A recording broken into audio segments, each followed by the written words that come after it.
What happens when time buries magic but critics dig it back up decades later? The 1980s were a fever dream of dragons, sorcery, and imagination, yet many fantasy films vanished in the shadow of bigger blockbusters.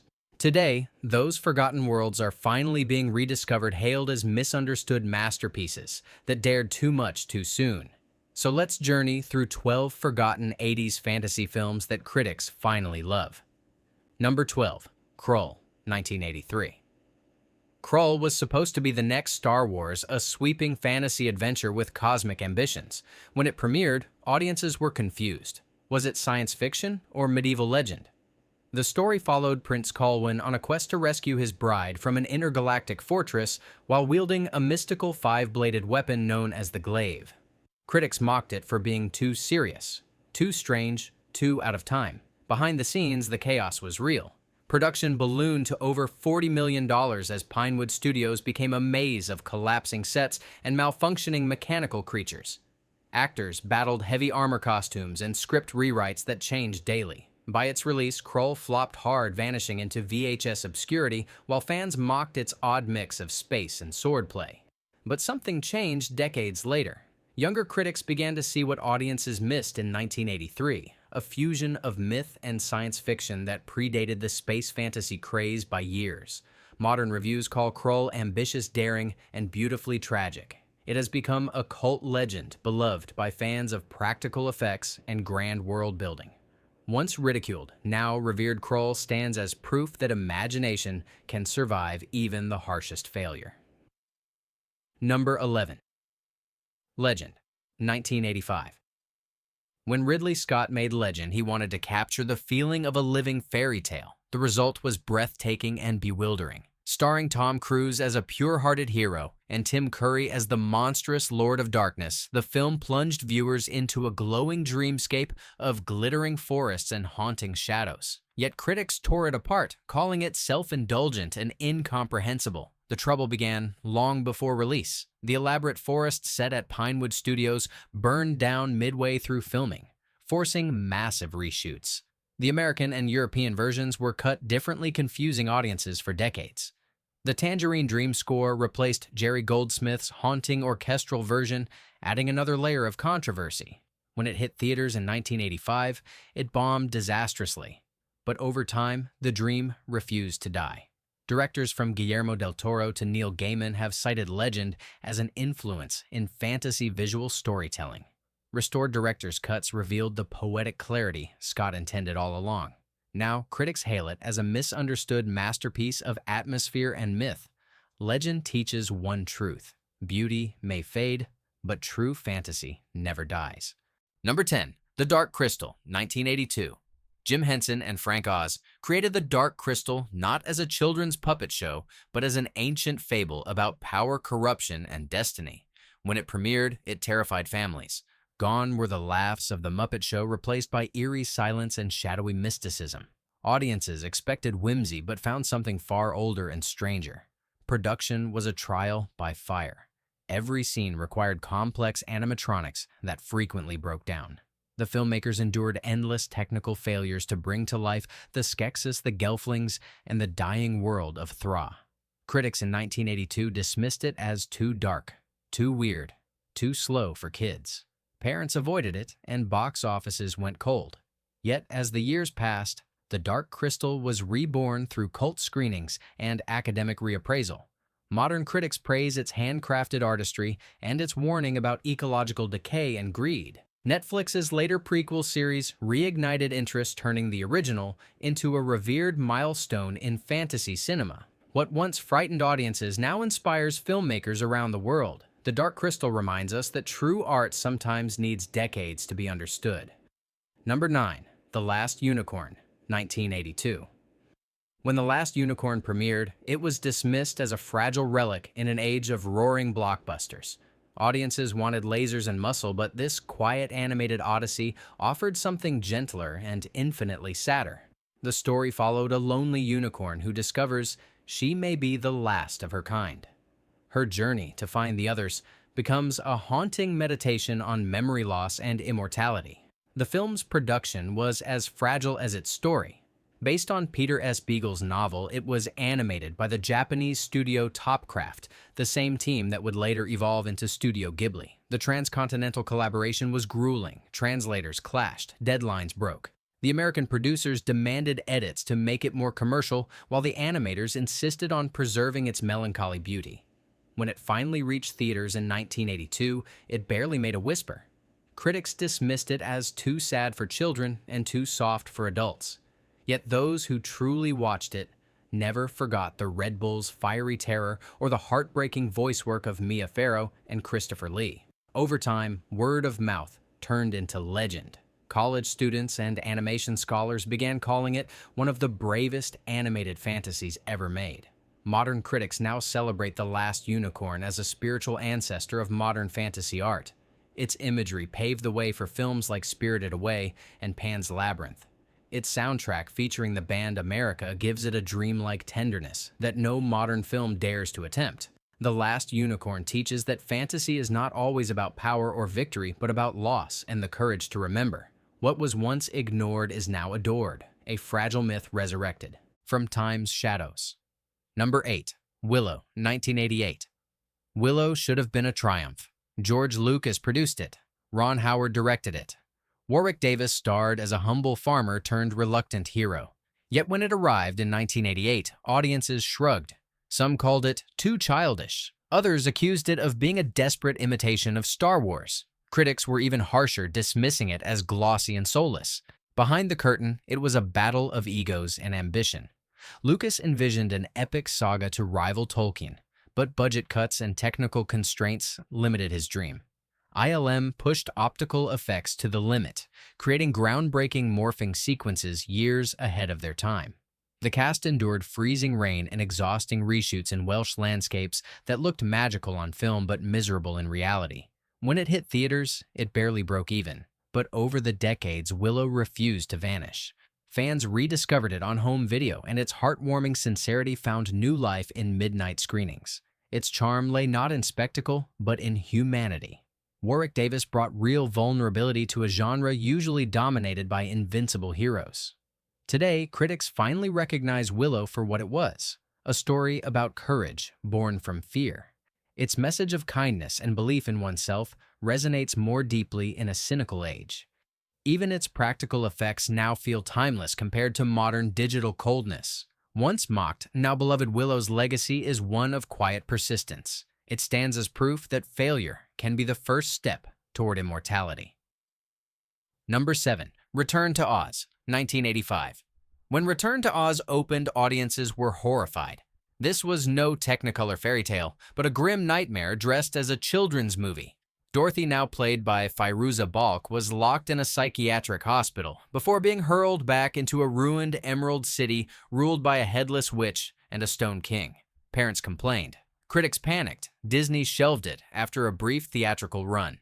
The making of Return to Oz was just as stormy. Director Walter Murch, known for his editing work on Apocalypse Now, had never directed a feature. Studio executives hated his dark vision and briefly fired him mid-production before George Lucas personally intervened to reinstate him. Mechanical failures plagued the shoot, especially with Tick-Tock, the clanking copper robot that constantly malfunctioned under the scorching lights. Audiences expecting a cheerful sequel left traumatized. But over time, something strange happened.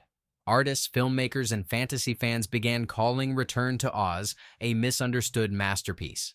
Its portrayal of trauma and resilience resonated deeply with those who grew up in its eerie world. Critics re-examined its craftsmanship, noting its stunning practical effects and emotionally layered storytelling decades ahead of its time. Today, Return to Oz is considered a cult classic, revered by scholars for its unflinching honesty about childhood fear. Its gothic tone predicted the darker fantasies of the late 80s and early 90s. Fairuza Balk's performance remains hauntingly real, bridging the gap between wonder and despair. Return to Oz reminds us that sometimes the road back to magic must pass through madness. It is not comfort, but confrontation. And that is what makes it timeless. Number 6. Labyrinth, 1986. When Labyrinth first appeared in theaters, it confused everyone. It was too dark for kids, too whimsical for adults, and too strange for critics to categorize. Starring David Bowie as the Goblin King, And Jennifer Connelly as the stubborn young dreamer Sarah, it told a story about growing up disguised as a fantastical rescue mission. But in 1986, it was branded a failure. Behind the glittering masks, chaos brewed. Jim Henson poured his heart into every frame, using groundbreaking puppetry and animatronics that nearly bankrupted his studio. The set pieces were enormous, real mazes built by hand. David Bowie improvised lyrics and choreography, while crew members struggled to control hundreds of puppets in single takes. Every day felt like a battle between artistry and exhaustion. When it finally premiered, critics mocked it as hollow spectacle. Audiences drifted away, leaving the film to vanish quietly into video shelves. Jim Henson took the failure personally, believing he had lost touch with his audience, yet over the decades something miraculous happened. The same dreamlike qualities once dismissed became symbols of authenticity in an era of digital emptiness. Today, Labyrinth stands as one of the most beloved cult films of all time. Critics praise its fearless creativity, its allegory about adolescence, and the haunting magnetism of Bowie's performance. Fans gather annually to celebrate its legacy with costumes, sing-alongs, and fan art. The film has become a shrine for dreamers who refuse to grow up. Labyrinth is no longer a misfit but a masterpiece, a reminder that imagination survives even after the world turns its back. Number 5. The Neverending Story, 1984. At its heart, The Neverending Story was meant to be a child's fantasy about courage and grief. Instead, it became a production nightmare that nearly broke everyone involved. Filmed in Germany under director Wolfgang Petersen, the movie followed a lonely boy who discovers a magical book that draws him into the dying land of Fantasia. The imagery was astonishing, but the road to create it was brutal. The massive mechanical Falkor dragon constantly malfunctioned. The Swamp of Sadness scene left young actor Noah Hathaway nearly drowning in real mud. Crew members fought the producer's constant interference, and the film went through multiple cuts before release. Author Michael Ende hated it so much he tried to have his name removed from the credits, calling it a betrayal of his novel. Despite the turmoil, the finished film enchanted audiences across Europe, though it stumbled in America. Critics dismissed it as heavy-handed, while some mocked its emotional sincerity. Yet the film's strange melancholy stuck in people's hearts. Children who grew up with it never forgot Artax the horse sinking into despair, or the towering rockbiter lamenting his lost friends. Decades later, critics returned with softer eyes. They now praise The Neverending Story as one of the most poignant meditations on grief and imagination ever filmed. Its handcrafted world feels more alive than any digital creation, and its message still resonates. That belief can rebuild even a collapsing universe. The Neverending Story endures not just as a movie, but as a memory shared across generations. Number 4. Excalibur, 1981. When John Boorman unleashed Excalibur onto the world in 1981, it was like nothing audiences had ever seen. It was raw, metallic, and drenched in mysticism. Critics didn't know what to make of it. Some called it a masterpiece, others called it madness. What they all agreed on was that it was unlike any other take on King Arthur's legend ever made. Filmed in the misty forests of Ireland, Excalibur pulsed with primal energy. The cast, which included a young Helen Mirren, Liam Neeson, and Patrick Stewart, endured freezing rain-heavy armor and near-impossible battle sequences. Boorman insisted on filming in natural light, making every frame shimmer with a ghostly glow. The production was plagued with injuries and feuds. Actors fainted under the weight of armor, and horses collapsed in the mud. The studio panicked at early screenings, claiming it was too violent, too strange, too mythic for mainstream audiences. Yet, despite the confusion, it slowly gathered a cult following. Younger critics saw its brilliance, a brutal and beautiful vision of humanity's eternal hunger for power and redemption. The Wagnerian score and surreal imagery elevated it from fantasy to cinematic poetry. Now, Excalibur is hailed as one of the defining films of the 80s fantasy revival. Directors like Zack Snyder and Guillermo del Toro cite it as inspiration for its operatic tone and mythic visuals. It remains a work of pure artistic obsession, flawed yes, but fearless in its pursuit of transcendence. Excalibur reminds us that myths are not meant to be comfortable. They are meant to burn. Number 3. The Beastmaster, 1982. The Beastmaster was born in the shadow of Conan the Barbarian and was mocked as a cheap imitation. Yet for those who truly watched it, there was something raw and mesmerizing beneath the muscle and myth. The story followed Dar, a warrior who could communicate with animals as he embarked on a quest to avenge his murdered family and overthrow an evil sorcerer.